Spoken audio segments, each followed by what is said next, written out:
In exercise 10-2, we've been given information about a company's selling expenses, the budgeted numbers for the first 3 months of the year, and then the actual numbers, the actual selling expense incurred in the same first 3 months of the year.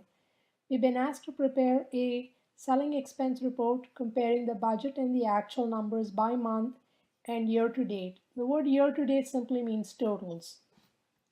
So let's first write down in a table format. The first column is for the 3 months and the total is year to date. The budgeted numbers for the first 3 months, we were told, are 30,000, 35,000, and 40,000 respectively, adding up to 105,000. That's how much we expect to spend on selling expenses. The actual numbers worked out to be obviously a little different, and we'll see what these numbers are. The actual numbers are 31,200, 34,525, and 46,000. That's from the information given.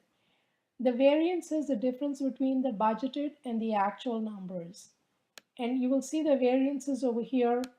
Two of them are positive numbers and one is a negative number. Now the question is a positive number favorable or unfavorable? Think about it for a minute. What are we talking about over here? We're talking about an expense. I had budgeted for 30,000. I spent 31,200. I spent 1,200 more. This is an expense. If I spent more, it's a unfavorable variance.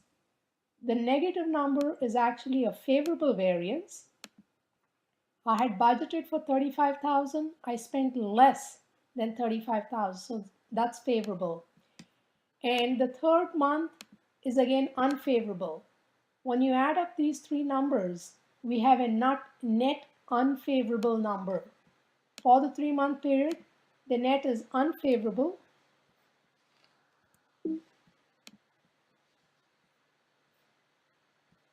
The net number over here is going to be unfavorable.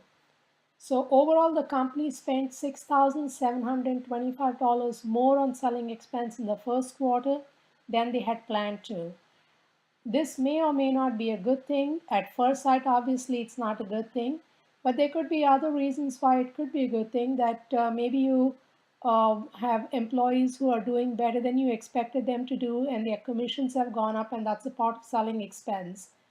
Sometimes you may have to incur certain expenses as selling expense, which you may not have really anticipated.